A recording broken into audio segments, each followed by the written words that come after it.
Fils et du Saint-Esprit. Amen.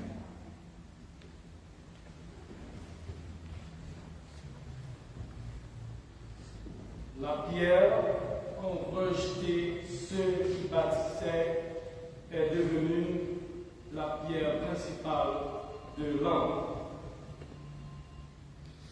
Le récit de la parabole des vignerons homicide met en évidence l'infidélité du peuple Israël comparée à la vie du Seigneur. Quant au chef du peuple élu comparé aux vignerons. Le royaume de Dieu avait été confié à Israël, mais il n'a pas su assurer la bonne gestion de la vigne que Dieu lui a confiée. Compte tenu de cette mauvaise gestion dans la vigne du Seigneur, et ce qui nuit et qui dérange le maître de la vigne, c'est qu'il attend beaucoup de fruits, il attend de belles récoltes, et vous allez voir la persévérance et la patience de Dieu, le propriétaire de cette vigne. Parce qu'il voulait que les choses changent, mais il est patient. Il envoie à Israël des prophètes, des messagers comme des émissaires, afin de trouver une solution. Mais rien n'a été fait. Dommage, parce qu'en dépit de tous ces efforts et moyens déployés par le maître, Israël n'écoute pas. C'est-à-dire, il n'apporte pas le salut à toutes les nations.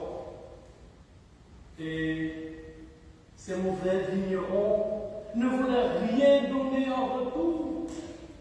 Le pire préfère tuer même le fils du propriétaire qui a fait quelque chose d'incompréhensible, extraordinaire.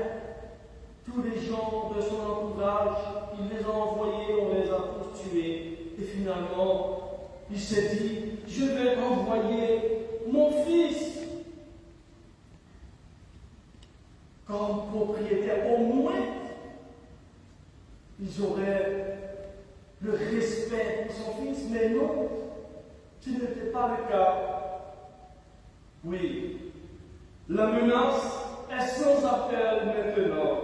Elle est imminente. Et c'est pourquoi Jésus leur dit, n'avez-vous jamais lu dans les Écritures, la pierre qu'ont rejeté les bâtisseurs est devenue la pierre d'angle.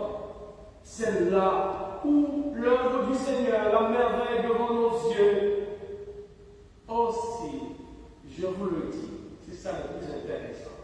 Le royaume de Dieu vous sera enlevé pour être donné à une autre nation qui lui fera produire les fruits.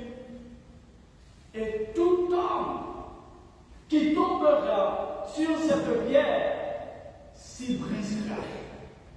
Celui sur qui elle tombera, elle le réduira en poussière.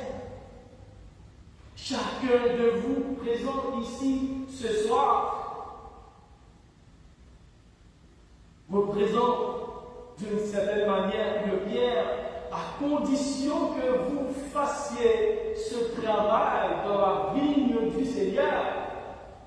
Et si vous êtes une pierre, c'est-à-dire vous avez votre part dans ce travail, dans la vigne du Seigneur, eh bien, vous êtes quelqu'un qui est protégé.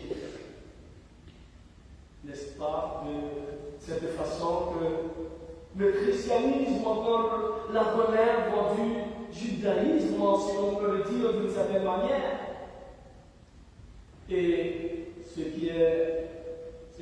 qui me fascine c'est cette idée de pierre rejetée par des bâtisseurs qui est devenue la pierre de l'angle, la pierre angulaire. Cette idée me fait penser à cette parole de La Fontaine. On a souvent besoin de plus petit que soi, tiré de sa fable, la colombe et la fourmi. Oui, c'est-à-dire celui ou celle qui incarne la force, la puissance, le pouvoir, peut être aidé, secouru par quelqu'un qui est souvent considéré ou jugé plus faible et inférieur. D'où, dans la vigne du Seigneur, tout est important. Il n'y a pas un ouvrier qui est plus important que d'autres. Dieu nous appelle tous, chacun à sa manière, à le droit dans cette vie à travailler. Dieu nous invite tous à participer à ce travail. Parce que beaucoup de bâtisseurs dans notre société rejettent, soit volontairement ou par ignorance, Dieu dans leur projet.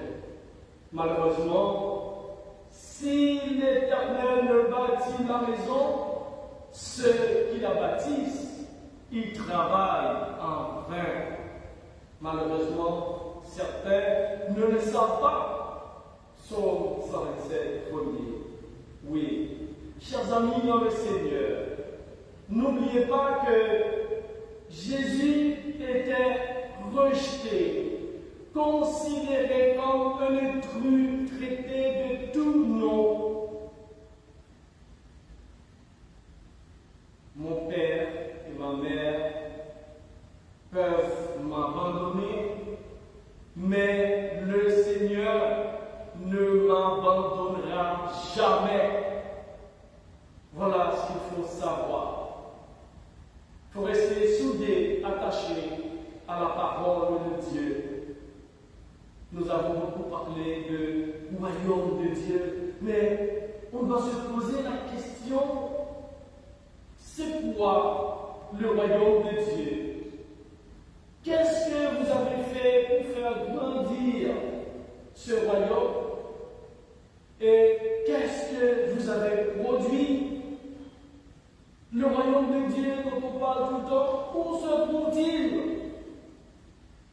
Le royaume de Dieu est un mode de vie. Quand on parle du royaume de Dieu, on ne parle pas d'un royaume fantôme, un royaume imaginaire.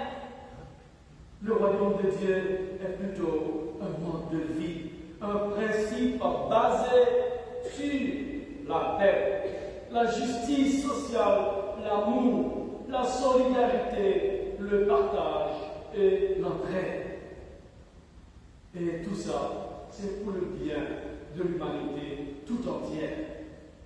Donc, Dieu nous appelle tous, comme un nouveau peuple, à participer à la construction de ce royaume qui n'est pas un royaume imaginaire, qui n'est pas un royaume fantôme qu'on attend après la mort.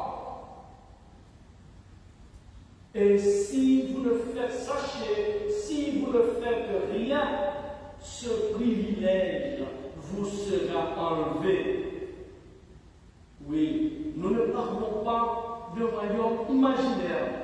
Il commence dans votre famille, dans votre entourage, dans votre communauté, dans votre église, dans notre société, partout où nous sommes. C'est la raison pour laquelle je disais qu'il ne s'agit pas d'un royaume imaginaire, mais le royaume de Dieu doit commencer là où nous sommes. Chers amis dans le Seigneur, vous qui êtes ici présents à la cathédrale, vous qui nous regardez, peut-être Dieu nous demande de, chacun de nous doit prendre sa responsabilité en faisant confiance à Dieu, le chef du royaume.